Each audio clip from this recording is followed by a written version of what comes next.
संस्थान 8 साल से चलता चला आ रहा है, तो आप कैसे लोगों के साथ खड़े होते हैं? जी, सबसे पहले तो आप सभी पत्रकार बंधुओं को बहुत-बहुत आभार, बहुत-बहुत साधुवाद कि आप लोग यहाँ मतलब इस कार्यक्रम की तैयारी के अनुक्रम में या जो हमारी जो योजनाएँ हैं, जो हम करना चाहते हैं, उसको जानने के लिए और जान करके उसको पूरे देश प्रदेश में पूरे सबको जो है पहुँचाने का काम करेंगे। इसके लिए आप सबको बहुत-बहुत साधुवाद। सर, जो आगामी 22 जून को भोज प्रांतीय सम्मेलन की तैयारियां चल रही हैं, जो कार्यक्रम रख रहे हैं, तो मुख्य उद्देश्य क्या है कार्यक्रम का? ये कार्यक्रम का मुख्य उद्देश्य है कि मनवादी व्यवस्था की वजह से हमारे जो पिछड़े वर्ग के लोग हैं, खास करके पिछड़ी जातियाँ जो आज पिछड़े हैं, उसका मुख्य कारण जब हमने महसूस किया, जब हमने अध्ययन किया, तो निकल के आया कि इनके पिछड़ेपन का मुख्य कारण है अंधविश्वास, पाखंडवाद और मनवाद में जकड़े होना। और इनको जब तक वहाँ से हम बाहर नहीं निकालते, तब तक इनका पिछड़ापन दूर नहीं होगा। और इसी उद्देश्य से कि हमको अम्बेडकरवादी रास्ता पे ले जाने के लिए अपने लोगों को सही दिशा देने के लिए, क्योंकि उसी कम्युनिटी से मैं भी बिलोंग करता हूँ और जिस कम्युनिटी से जिस समुदाय से व्यक्ति बिलोंग करता है, उसकी नैतिक जिम्मेदारी होती है कि उस समुदाय को वो जो है सही दिशा दे, सही दिशा में उसको आगे बढ़ने का अवसर प्रदान करे, सही लाइन उसको दे। क्योंकि मैं इंटर कॉलेज में टीचर हूँ और टीचर होने के साथ साथ हमारी सामाजिक जिम्मेदारी है, नैतिक जिम्मेदारी है कि समाज को हम सही दिशा दें। और उसी उद्देश्य से हम लोग जब कोई बात कहते हैं तो अभी हम छोटी छोटी मीटिंगें करते हैं। आप लोग भी कई कई मीटिंगों को हमारे कवर भी किए हैं, छोटी छोटी मीटिंगों में करके। और उसमें जो 22 जून को प्रांतीय सम्मेलन हो रहा है, उसमें बड़े वक्ता, यूनिवर्सिटी के प्रोफेसर, तमाम वैज्ञानिक, विद्वान, बड़े बड़े अम्बेडकरवादी, जो इस बात पे जिनका अध्ययन है कि हमारे पिछड़ेपन का क्या कारण है और हम कैसे आगे बढ़ सकते हैं, वो चीज़ें बताएंगे और हमारे लोग उसको ग्रहण करके सही दिशा पे चलने का काम करेंगे। आज का जो उद्देश्य रहा मेन प्रेस वार्ता का, लो आप समाज में क्या पहुंचाना चाहते हैं अपनी बात? हम ये बताना चाहते हैं समाज को आप लोगों के माध्यम से कि जो 22 जून का प्रांतीय सम्मेलन हो रहा है, इसमें वो लोग आए और हम क्या देना चाहते हैं, क्या बताना चाहते हैं। हमारे लोगों ने जिसने जो बता दिया, यहाँ चले जाओ, वहाँ चले जाओ, वहाँ देवस्थान चले जाओ, वहाँ मठ में चले जाओ, तो वहाँ जो है तीर्थ चले जाओ, व्रत करने चले जाओ, तमाम जिन लोगों ने जो बताया, हमारे लोगों ने वो किया अपने को बेहतर करने के लिए।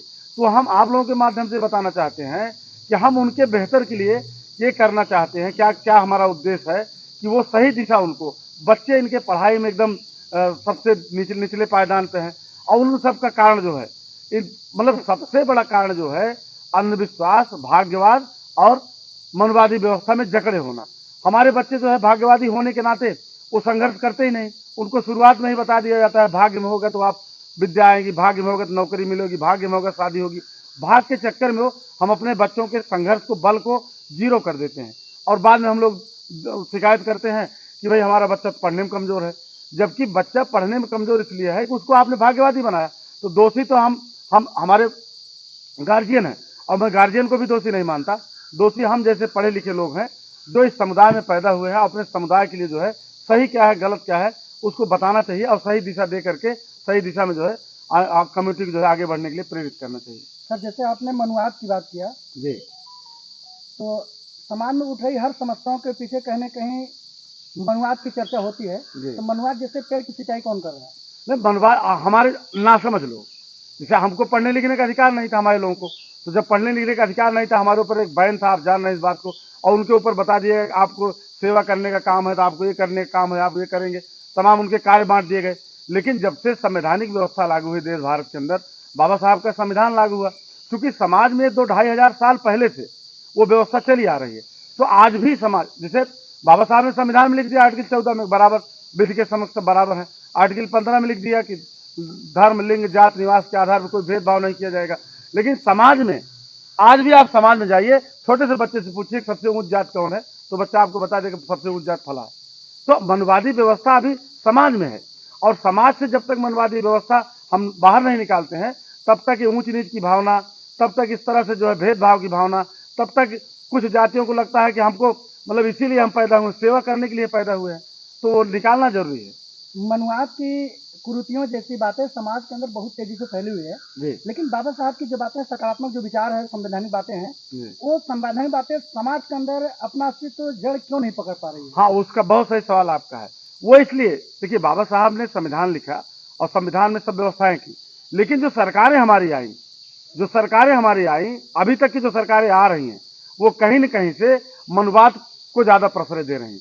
और जब तक देश का हुक्मरान, देश का शासक जब तक उसके वो ईमानदारी से संविधान को लागू नहीं करना चाहेगा, जब तक वो मनुवाद से झगड़ा रहेगा, मनुवादी आज भी आप देख रहे हैं कि तमाम ऐसी चीजें हो रही हैं कि वहां, जबकि देश धर्मनिरपेक्ष आप लोग सबको पता है, लेकिन धार्मिक अनुष्ठान किए जाते हैं। इस तरह से चीजें जो है हो रही हैं, ये कहीं न कहीं से मनवादी विचारधारा को, मनवादी व्यवस्था को जो लोग आ रहे हैं चुन करके, जो प्रधानमंत्री मुख्यमंत्री बन रहे हैं, उसमें से ज्यादातर लोग इस इस विचारधारा को बनाए रखना चाहते हैं। और इसलिए हमारा ये मानना है कि अगर संविधान को पूरी तरीके से लागू करना है, अगर मनवाद को पूरी तरह जड़ से समाप्त करना है, तो संवैधानिक व्यवस्था की तरफ शीर्ष पे जो हमारे जो शीर्ष कुर्सियां हैं, उस पे जो है किसी अम्बेडकरवादी विचारधारा के जो लागू करने की इच्छा शक्ति रखता हो। तमाम लोग हमने देखा है, तमाम लोग पद पा जाते हैं, प्रधान बन गए, बीडीसी बन गए, विधायक बन गए, लेकिन समाज में उनकी हिम्मत नहीं, पद तो पा गए लेकिन वो पावर का प्रयोग नहीं कर पाते। उनके पावर का प्रयोग कोई और करता है। संवैधानिक व्यवस्था में प्रधान बन गए हो, लेकिन उनकी मोहर कहीं और रहती है। विधायक बन गए, सांसद बन गए, लेकिन निधि का उपयोग उनके कोई और कर रहा है। सरकारी तख्तों ताज पर मनुवाद राज कर रहा है जी, कहने के अनुसार। जी बिल्कुल। तो इस मनुवाद रूपी जड़ को या इस समस्या को समाधान करने के लिए आप क्या कर रहे हैं? हम समाज को वो उसी अनुक्रम में काम किया जा रहा है जो 22 का हमारा प्रांतीय सम्मेलन है, वो उसी, क्योंकि ज्यादातर मनवाद को मजबूत का अगर कोई कर रहा है तो हमारे नासमझ लोग, पिछड़े लोग कर रहे हैं, उसी को मजबूत कर रहे हैं और उसी से लात खा रहे हैं। इसलिए हम जो मनोविधान है, इसको हम दुनिया का सर्वश्रेष्ठ राजनीतिक ग्रंथ, सबसे बड़ा कूटनीतिक ग्रंथ मानते हैं कि 4.5 साल जो है पीटने काट तोड़ने की बात करता है, निष्ठाहीनता की बात करता है, और 4-5 महीने के अंदर अंदर वो लोग जो है हिंदूवादी बात करके, भाई हम लोग सब धर्म है, ये हुआ, इस तरह की बात करके अपना काम कर लेते हैं। और पिछड़ों का प्रयोग कर लिया जाता है पटरा बल्ली की तरह। फिर पिछड़े प्रयोग है, प्रयोग होने के बाद फिर उनको जो है जहाँ के तहाँ नीच है, छूट है, यहाँ वहाँ, इस तरह की व्यवस्था चल रही है। सर, आप बड़े हिम्मत के साथ जो है आज प्रेस वार्ता कर रहे हैं और मनुवाद की जड़ों पर एक कुठाराघात कर प्रहार कर रहे हैं जी। लेकिन आप जैसे हमारे समाज में और भी बुद्धिजीवी लोग हैं जी, लेकिन उनके विचार में ये बातें क्यों नहीं है? देखिए, विचार में सबके आएगी। मैं उसको महसूस कर लिया।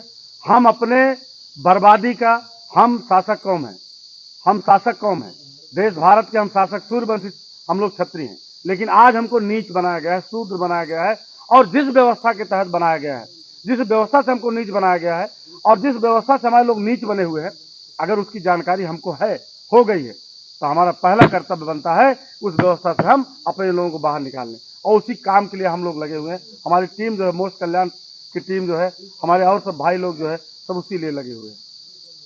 सर, ये मोस्ट कल्याण मीन्स होता क्या है? Most M for minority, O for OBC, S for ST, T for tribe. Minority, OBC, ST, tribe के कल्याण के लिए, मतलब आप कह सकते हैं कि जो माननीय कांशीराम साहब का बाम सेफ है या बहुजन है, वही जो है श्यामलाल निषाद का, रामानंद बौद्ध जी का, राम अजोर जी का जो है वही मोस्ट। अध्यक्ष जी, कहीं ऐसा तो नहीं आने वाले समय में ये आपका जो मोस्ट कल्याण बनाया है आपने, कहीं आने वाले समय में ये भी पार्टी राजनीतिक रूप तो नहीं ले ली? नहीं, देखिए, हम तो कोई ऐसी बात तो हम कर नहीं रहे हैं कि जो हम अपने लिए कुछ कह रहे हैं। हमारी सीधी बात है, हमारा सीधा संदेश है कि अम्बेडकरवादी राह पे मनवाद को छोड़ करके लोग अम्बेडकरवादी राह पे आ जाएं और वो राजनीतिक पद पा सकते हैं, प्रतिष्ठा पा सकते हैं, प्रधानमंत्री मुख्यमंत्री बन सकते हैं। और जो आज उनका पद है, उसके बाद भी पावर नहीं है, पावर कोई और उपयोग कर रहा है, मनवादी रास्ते से हट करके जिस दिन अम्बेडकरवादी रास्ते पे आ जाए हमारे लोग, वो जो है हर कुछ प्रयोग कर सकते हैं, हर कुछ कर सकते हैं। अध्यक्ष जी, कहीं न कहीं आपने अम्बेडकरवाद का नारा या स्लोगन आपका बार बार यही है जी, लेकिन देश की एक कुरीतियां, देश का ये विडम्बना, देश का दुर्भाग्य समझिए, जिसके संविधान से भारत चल रहा है जी, और उसी की मूर्तियां आज तोड़ी जा रहे हैं। विशेष करके यही समाज विलिप्त माना जाता है, कहीं कहीं यही आगे आता है। क्या कहेंगे इसका? नहीं, देखिए, ऐसा है कि वो उनकी मानसिकता जो है, दूषित मानसिकता के लोग हैं ये, और दूषित मानसिकता के लोग, और वो इसी तरह काम करते हैं। आरक्षण की व्यवस्था जो संविधान में दी गई है, अगर वो ईमानदारी से आरक्षण लागू कर दिया गया होता तो आज सब कुछ सही हो गया होता। जो लोग आरक्षण कहते हैं कि आरक्षण नहीं होना चाहिए, ज्यादा दिन तक नहीं चलना चाहिए, वही लोग जब पंचायत का चुनाव आता है, जब रिजर्व सीट की बात आती है, वो अपना हरवा और गोबर कहीं लड़ाते हैं, और वो उनका पूरी कोशिश होती है कि ये सीट जो है उन्हीं कंट्रोल में रहे। आप बताओ, आपकी सीट, आप ईमानदारी से, आप अगर सीट रिजर्व है तो वहां आप क्यों दखल दे रहे हो? आप क्यों दखल देना चाहते हो? क्यों अपने पास रखना चाहते हो? इसका मतलब कि उनकी नीयत ठीक नहीं है, वो हमेशा जो है उससे काबिज रहना चाहते हैं, आरक्षित सीट पे भी वो काबिज रहना चाहते हैं। और जब तक ये व्यवस्था रहेगी, अध्यक्ष जी बोलना चाहेंगे, ये जो आरक्षण की बात आती है, जी, लोग ये कह रहे हैं आरक्षण नहीं चाहिए जी, कि नहीं, ये देश को खोखला बना रहा है। जी, तो देश में आरक्षण, ये आरक्षण खत्म करना जरूरी है, जात? नहीं नहीं, देखिए ऐसा है, जब तक जातियां रहेंगी, हम कह रहे हैं कि आप जाति को खत्म कर दो, आप ऊंच नीच की बात खत्म कर दो, आरक्षण आज वापस ले लो, हम लोग इस लायक हैं। लेकिन देखिए, आरक्षण जो दिया गया है वो सामाजिक हीनता, हमको सामाजिक रूप से हम कितना भी काबिल हो, हमारे अंदर कितनी भी क्षमता हो, लेकिन हम अगर शूद्र हैं तो हमारा व्यवहार उसी तरह किया जाएगा। आरक्षण इस सामाजिक व्यवस्था को दुरुस्त करने के लिए किया गया। आरक्षण कोई रोजगार का साधन नहीं है। अगर कोई, और हमको प्रतिनिधि दिया गया है, क्योंकि मैं निषाद कम्युनिटी से हूँ, आरक्षण हमको इसलिए दिया गया है, वो एससी ओबीसी को आरक्षण इसलिए दिया गया है कि अपनी जाति को, अपने समुदाय को प्रेजेंट करे, और मैं प्रेजेंट कर रहा हूँ, मैं पिछड़ी जातियों को प्रेजेंट कर रहा हूँ। जहाँ जरूरत पड़ती है, जो आरक्षण हमको मिला है, हालांकि मैं क्वालिफाइड जो है अनरिजर्व में क्वालिफाई हुआ हूँ, आरक्षण कोटे में नहीं आया हूँ, मैं जनरल कोटे में क्वालिफाई किया हूँ, लेकिन सुनिए बात क्लियर, लेकिन मैं प्रेजेंट कर रहा हूँ।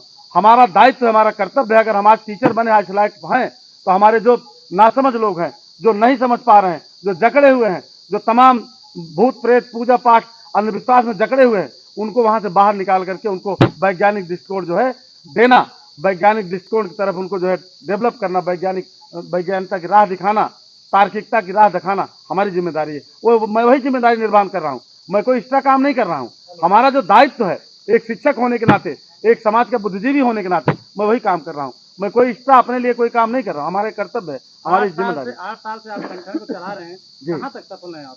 हम अब भाई सफल, हम सुल्तानपुर से शुरू किए, आज आपके जौनपुर में हम जो है प्रांतीय सम्मेलन कर रहे हैं, और अब बहुत सारी सफलता तो आप लोगों के ऊपर है। आप लोग इसका अगर सही ढंग से प्रचार प्रसार करेंगे तो बड़ा कार्यक्रम होगा, और पूरे पूर्वांचल में, पूरे प्रदेश में आप लोग तो चाहेंगे अभी 10 मिनट के अंदर अंदर पूरी दुनिया में फैल जाएगा, पूरी दुनिया में संगठन का मोस्ट का जो है वो हो जाएगा, चर्चा हो जाएगी, चर्चा शुरू हो जाएगी। तो आप सबका कितना सहयोग मिलता है उसके ऊपर है संगठन का विस्तार। ये 22 तारीख को जो आपने कार्यक्रम रखा है, 22 जून, ये प्राकृतिक रूप से, और ये जो ऋतुएं हैं जी, उनके अनुसार ये बरसात का मौसम है जी, और आपका लंबा कार्यक्रम होना सुनिश्चित है। जी। कैसे सफलता अगर हो सकती है? गर्मी इतनी प्रचंड है या मौसम इतना देखिए, हमारे लोग जो है गर्मी में भी खूब काम कर सकते हैं, जी, पसीना भीग करके भी काम कर सकते हैं, जी। और पानी में भी जो है काम करते हैं। तो हमारे लिए जो है, पिछड़ों के लिए, हम लोगों के लिए, ये ना पानी कोई उसका असर करेगा, कोई ना गर्मी असर करेगी। कार्यक्रम होगा, बरसात होगी तब भी कार्यक्रम होगा, गर्मी अगर और ज्यादा 4 डिग्री 5 डिग्री तापमान बढ़ गया तब भी होगा कार्यक्रम। और आने वाले जो हैं, जो हमारे कार्यक्रम में आने वाले हैं, उनके ऊपर जो है गर्मी का और बरसात का कोई असर नहीं पड़ेगा। इसको आप लोग देखिएगा।